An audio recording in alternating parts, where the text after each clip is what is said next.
أنفسنا ومن سيئات أعمالنا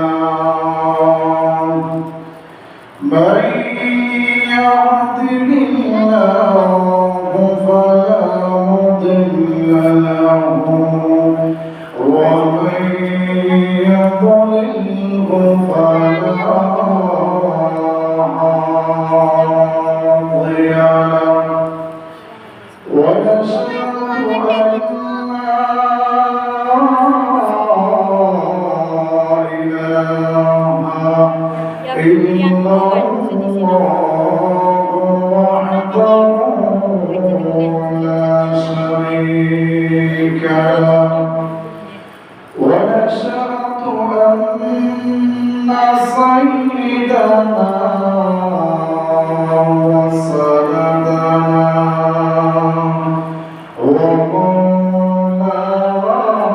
ومولانا محمدا عبده ورسوله الذي أرسل إلى الناس كافة بشيرا ونذيرا وداعيا إلى الله بإذنه وسراجا منيرا أما بعد فأعوذ بالله من الشيطان الرجيم بسم الله الرحمن الرحيم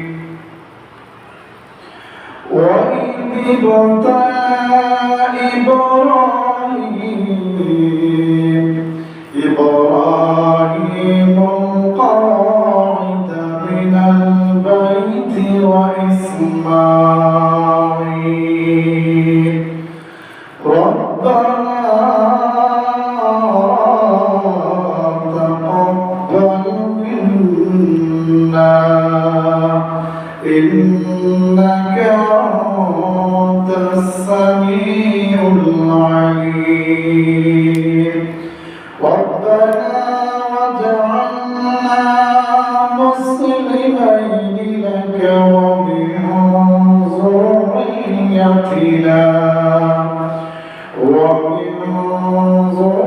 ذريتنا أمة ربنا وابعث فيهم رسولا منهم يتلو عليهم آياتك ويزكيهم ويعلمهم الكتاب والحكمة صدق الله العظيم وصدق رسوله النبي الكريم ونحن ذلك من الشاهدين والشاكرين الحمد لله رب العالمين إن الله وملائكته يصلون على النبي يا أيها الذين آمنوا صلوا عليه وسلموا تسليما تسليما اللهم صل على سيدنا مولانا محمد وعلى آل سيدنا مولانا محمد ألا تؤمن كردايا ناصب كرامتنا ألا تؤمن كردايا ناصب كرامتنا نبيك كريا نبيك كريا كبر تشيليانا اللهم صل على سيدنا مولانا محمد وعلى آل سيدنا مولانا محمد مكاتب دايا بيجي مدينة جان مكاتب دايا مدينة جان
أسلمت من غير الله القربة غير الله النور محمد صلى الله نور محمد صلى الله لا إله إلا الله سبحان الله الحمد لله سبحان الله والحمد لله لا إله إلا الله لا إله إلا الله سبحان الله الحمد لله لا إله إلا الله لا إله إلا الله محمد رسول الله صلى الله عليه وسلم محترم حضرات الكرام সর্বস্তরের মুসলিম কেরাম মহান রব্বুল আলামিনের কাছে অসংখ্য অবনত শুকর আদায় করি যে মহান রব্বুল আলামিন আজকে পবিত্র জুমার দিনে জুমার নামাজ আদায় করার জন্য সর্বপ্রথম আল্লাহর ঘর মসজিদে আসার বসার জুমার নামাজ আদায় করার জন্য আমরা সকলকে জামায়াত হওয়ার তৌফিক দান করেছেন সে রব্বুল আলামিনের কাছে শুকর আদায় করি। সকলে জুড়ে সে আলহামদুলিল্লাহ। আলহামদুলিল্লাহ। আমরা আলোচনা করছিলাম এই দুনিয়ার জমিনে অসংখ্য অগণিত নবী রাসূল আগমন করেছেন। এই দুনিয়াটা হচ্ছে পরীক্ষার ফল। ফলের ভিতরে, পরীক্ষার ভিতরে সর্বপ্রথমই দুনিয়ার জমিনে অসংখ্য অগণিত পরীক্ষা দিয়েছেন একমাত্র সবার আগে বেশি নবীগণ। সবার আগে কে? নবীগণ। যারা নবী ছিলেন, রাসূল ছিলেন, তারা সর্বপ্রথম এই দুনিয়ার জমিনে পরীক্ষা দিয়েছে এবং পরীক্ষা খুব বেশি দিয়েছে। এরপরে নবীরা ও সিদ্দিকীরা ও শুহাদা ও সালিহিন, অর্থাৎ প্রথম নবী, এরপরে সিদ্দিকগণ, এরপরে শুহাদা যারা ছিলেন, এরপরে সালিহিন। তাহলে সর্বপ্রথমে যারা পরীক্ষা দিয়েছিলেন তারা কে? কথা বুঝেন তো? কারা? নবীগণ। নবীরা সর্বপ্রথম কারা পরীক্ষা দিয়েছে? নবীগণ। এর ভিতরে উলুল আজমি মিনার রাসূল পাঁচজন নবী বিশেষভাবে পরীক্ষা দিয়েছে। এই পাঁচজনের ভিতরে হযরত ইব্রাহিম আলাইহিস সালামের গিয়া উনিও পাঁচজন ভিতরে একজন, উনিও পাঁচের ভিতরে একজন। ইব্রাহিম আলাইহিস সালাম মুসলমানদের জাতির পিতা। ইব্রাহিম আলাইহিস সালাম মুসলমানদের, আমাদের সকলের পিতা। পিতা আমাদের সকলের আব্বা। আমাদের সকলের পিতা আব্বা হইল সওয়াবই। মাজারকে আব্বা হইল সওয়াবই না। এনো আব্বা জায়গা আব্বা হইল। এটা কোরআন দ্বারা সাবিত। ইব্রাহিম আলাইহিস সালাম মুসলমানদের পিতা। মুসলমানদের পিতা। তা আমাদের সকলের পিতা হলো ইব্রাহিম আলাইহিস সালাম।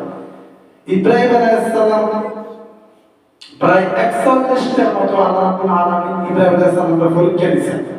তাহলে আমাদের আব্বা যদি পরীক্ষা দিতে পারে, পরীক্ষা দিয়ে যদি ওনার মর্যাদা, ওনার মান সম্মান আল্লাহ রাব্বুল আলামিন বাড়িয়ে দিতে পারে, তাহলে পিতার যদি পরীক্ষা হয়, সন্তানের পরীক্ষা হইব না? সন্তানের পরীক্ষা হইব না? আমরা যারা ওনার ছেলে, আমাদের তো পরীক্ষা হইব।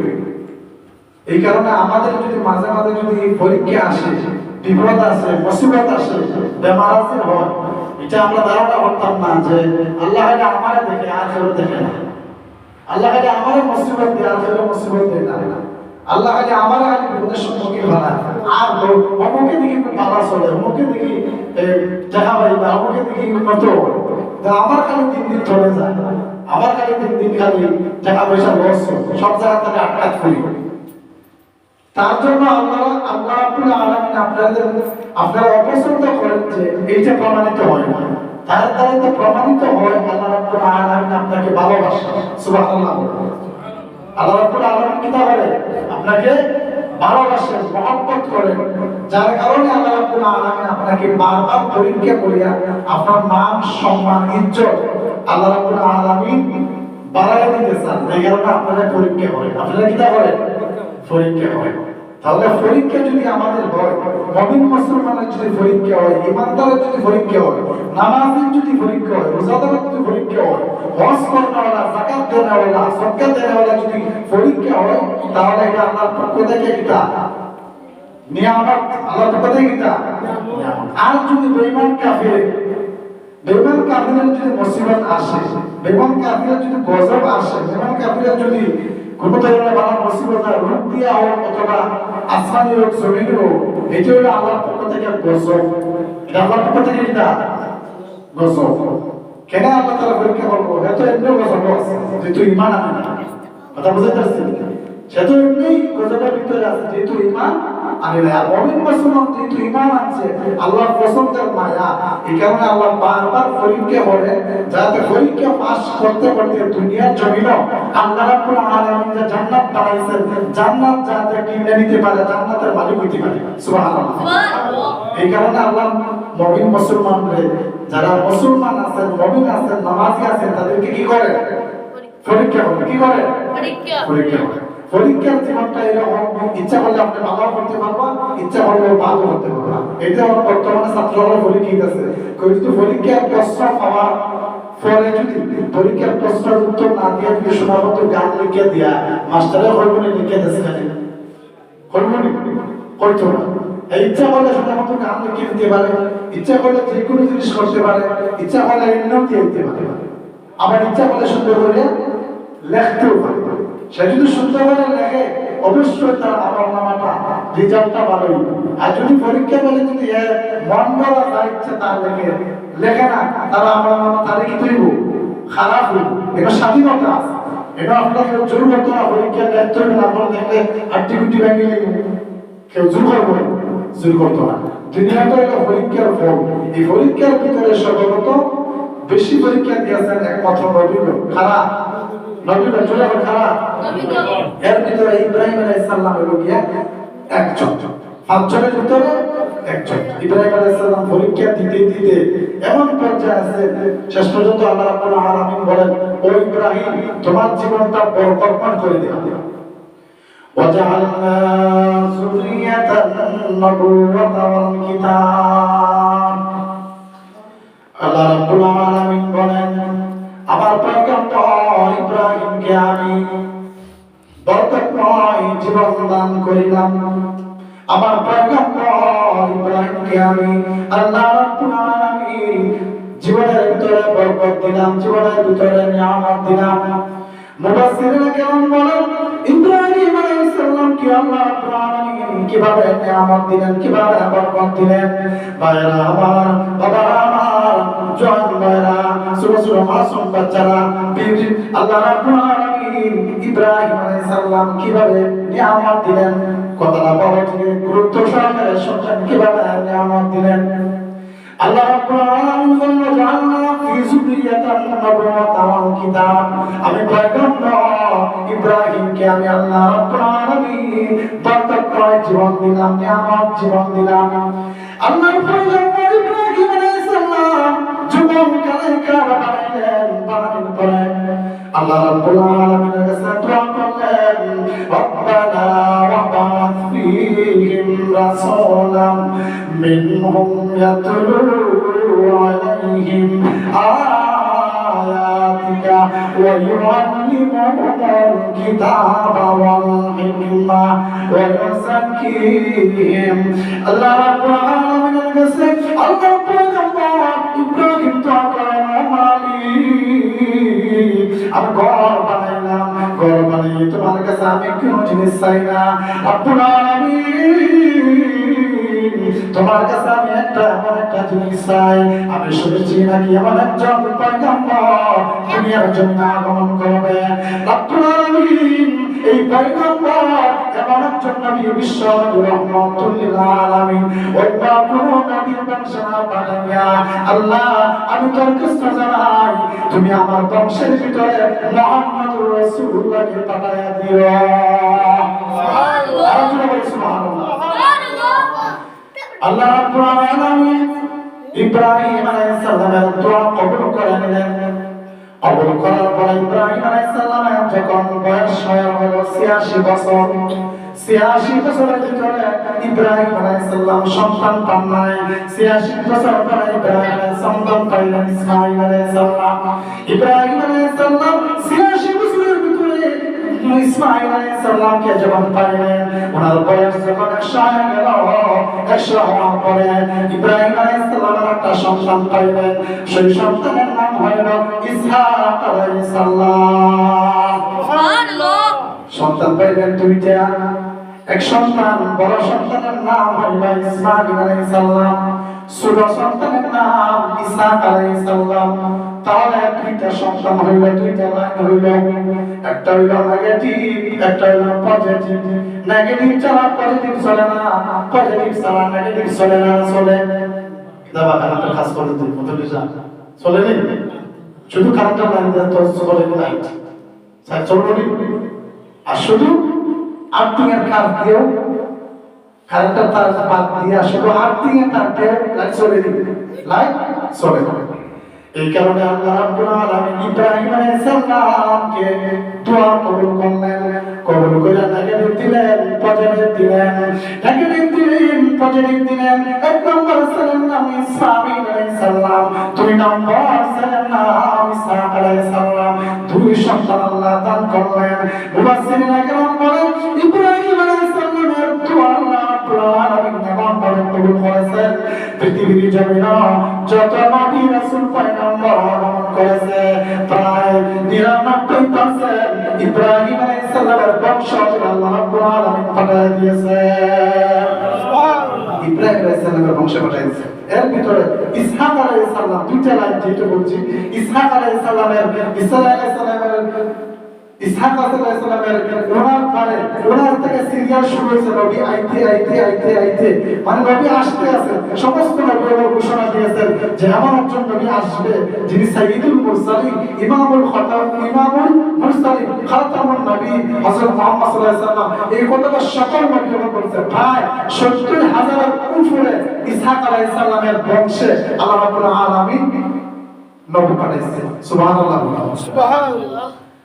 এবারে আস্তে আস্তে যখন ইসহাক ঈসা আলাইহিস সালাম পর্যন্ত আসে, কোন পর্যন্ত? ঈসা আলাইহিস সালাম। সমস্ত নবীগণ বলছেন যে যেহেতু ইসহাক আলাইহিস সালামের এই সিরিয়ালে যেহেতু নবীগণ আসতেছে, হয়তো আখেরি নবী সাইয়্যিদুল মুরসালিন মুহাম্মদ সাল্লাল্লাহু আলাইহি ওয়াসাল্লাম হয়তো এই বংশে আসবে। তো ইসমাঈল যে আছে, ইসমাঈল আলাইহিস সালামের ওনার কোনো বংশধর নবী নাই। তো যারা ইসহাক আলাইহিস সালামের বংশে নবী যারা আসছিল তারা মনে করছে যে ইসমাঈল আলাইহিস সালামের বংশধর এরা মনে আটকু। আমাদের ছেলে সন্তান যদি না হয় কোন মহিলা করে তাহলে আমরা কি তা করি? আটকু করে নেবেন না, কথা বলে আমরা শোনা মতো আমরা জানতে শোনা মতো আটকু করে এই আটকু করে নেবেন। যারা ইসহাক আলাইহিস সালামের বংশে নবী তারা মনে করছে যে ইসমাঈল আলাইহিস সালাম এরা যদি আটকু, এরা নবী চলে আইতো না। আস্তে আস্তে আস্তে যখন ঈসা আলাইহিস সালাম 570 বছর হয়ে গেছে, ইসহাক আলাইহিস সালামের বংশধর নবীগণ আস্তে আস্তে 570 পর্যন্ত। এরপরে দেখা গেল ইসমাঈল আলাইহিস সালামের কোনো নবী নাই।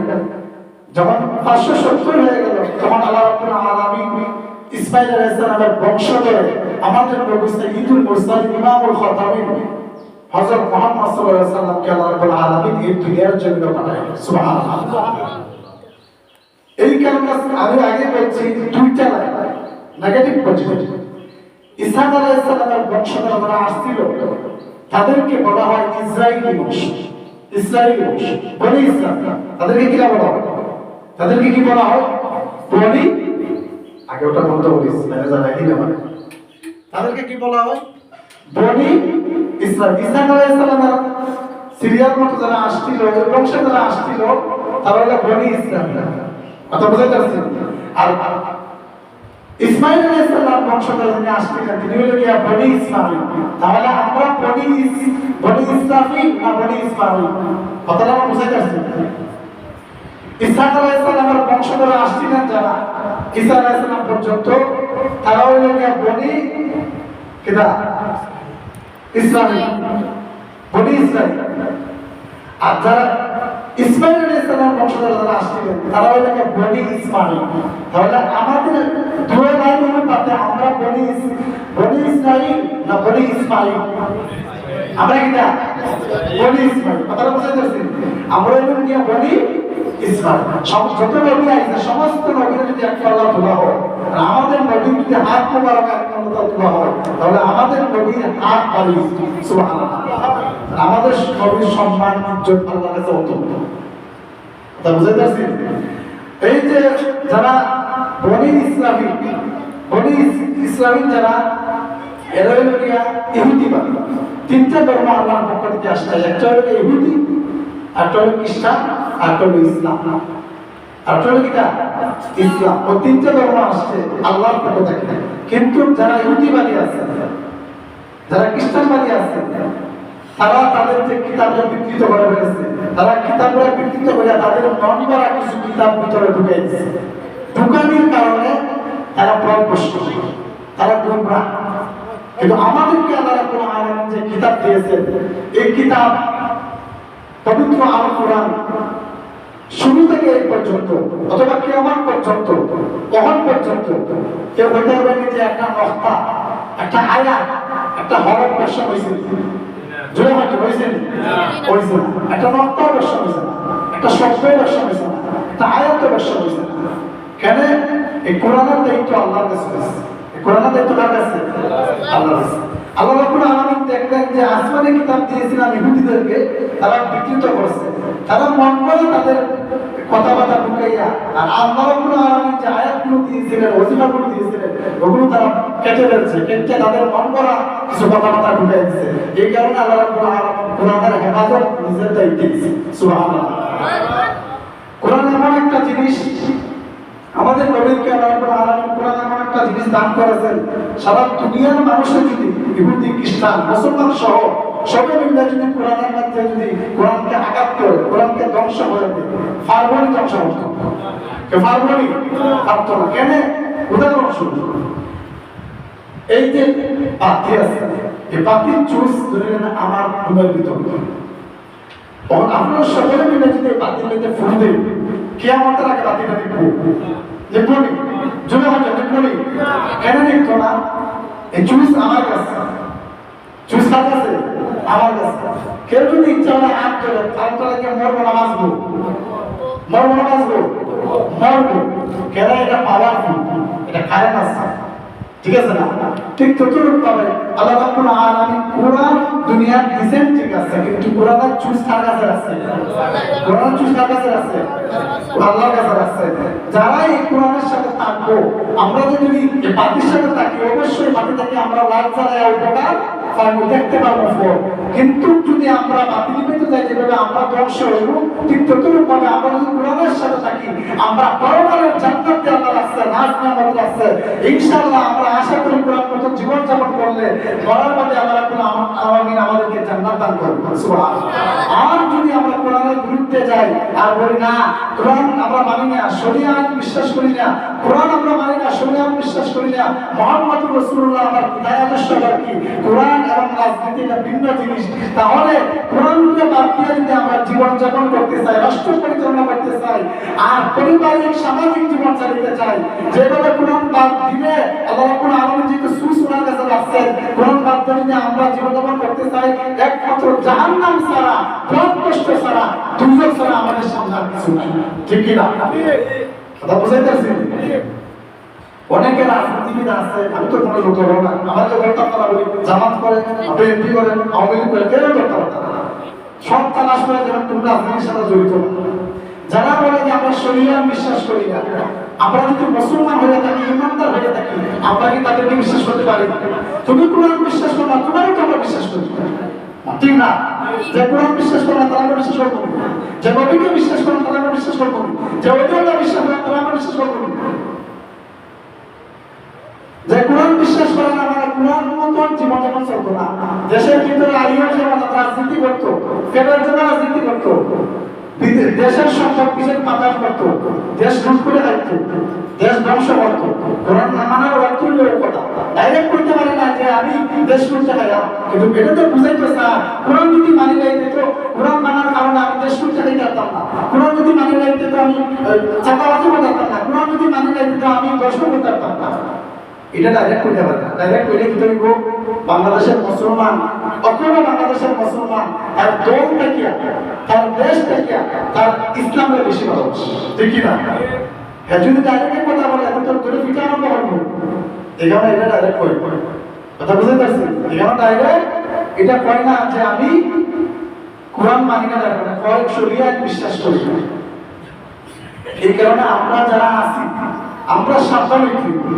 যদি বাংলাদেশের জায়গায় থাকতে চায়, মসজিদের জায়গায় থাকতে চায়, আলিম ওলামা ওলিয়া আল্লাহ ওলিয়াল্লাহ জায়গায় থাকতে চায়, তাহলে সামনে নির্বাচন আমরা এমন ভাবে এমন একজন মানুষকে আমরা প্রতিনিধিতা দিতে চাই যাতে আমাদের দুঃখে সুখে মরণে সব দিকে আমাদের দিতে হবে, এবং ইসলামের যাতে ক্ষতি না হয়, কোরআনের যাতে ক্ষতি না হয়, নবীর আদর্শের যাতে ক্ষতি না হয়, এরকম আমরা একজন মানুষকে নির্বাচিত করা প্রয়োজন। কেন প্রয়োজন? আপনি একজন ভোট দিলে আমরা সমর্থন করলাম, ওটা ভালো মানুষ, ওটা আপনার ভোট দিলা শুনলে, ভোট দিলা ডাকাইতে, ভোট দিলা সন্ত্রাসী নির্বাচিত করলাম, সন্ত্রাসী হইয়া, ডাকাতি হইয়া, সুচালু হইয়া, হ্যাঁ, যা কিছু অপরাধের একটা অংশ কি আপনি পাইবেন, কেন ভাইবা আপনার আগে নির্বাচিত ভোট দেওয়া মানে একজন ভালো মানুষ হিসাবে আপনি প্রমাণ করলা, সাক্ষী দিন। ভালো মানুষ হিসাবে চিন্তা করলাম, প্রমাণ করলা, সাক্ষী দিন। মানে হ্যাঁ আপনার জানলাম যে সুরটা হাই বদমাস, এর কথা আপনার ভোট দিন। তাহলে এটা সোয়াবের কথা কোনো হ্যাঁ সোয়াবের কথা কোনো ডাবল কোনো। এখানে মুসলমান হিসাবে ইমানি দায়িত্ব আমরা একজন ভালো মানুষ নির্বাচিত করতাম, ভালো মানুষকে আমরা জানিয়ে বুঝতে দিতাম। এরপরে যদি তার ক্ষমতা পাওয়ার বাদে যা ইচ্ছা তা করা তার ব্যক্তিগত ব্যাপার। আমি তো দেখছি নামাজ পড়ি, আমি দেখছি রোজা রাখি, আমি দেখছি সুদ খাই না, ঘুষ খাই না, আমি দেখছি বাবা আখলাকবান মানুষ। এরপরে যদি খারাপ হয়ে যায় এটা তার ব্যক্তিগত, আপনারা মনুষ্য রেখে। তো আপনি দেখতেছেন সুদ খায়, ঘুষ খায়, নামাজ পড়ে না, ঘুরতে হানি বেড়ে আইনকে পারেন না, বোঝে না, এরা আপনার কথা বুঝেছেন। আপনারা খুশি হয়েছেন আমার কথা? আমি তো আগে বলছি আমি রাজনীতি করি না। যারা দুষ করবো এরা কথা, যারা কোরআনের বিরুদ্ধে করবে এরা কথা না, যারা নবীর বিরুদ্ধে যাইব, অলিয়াল্লাহর বিরুদ্ধে যাইব, তাদের কথা আসবে। আপনারা গুসামি শুনি আমার কথা, গুসামি।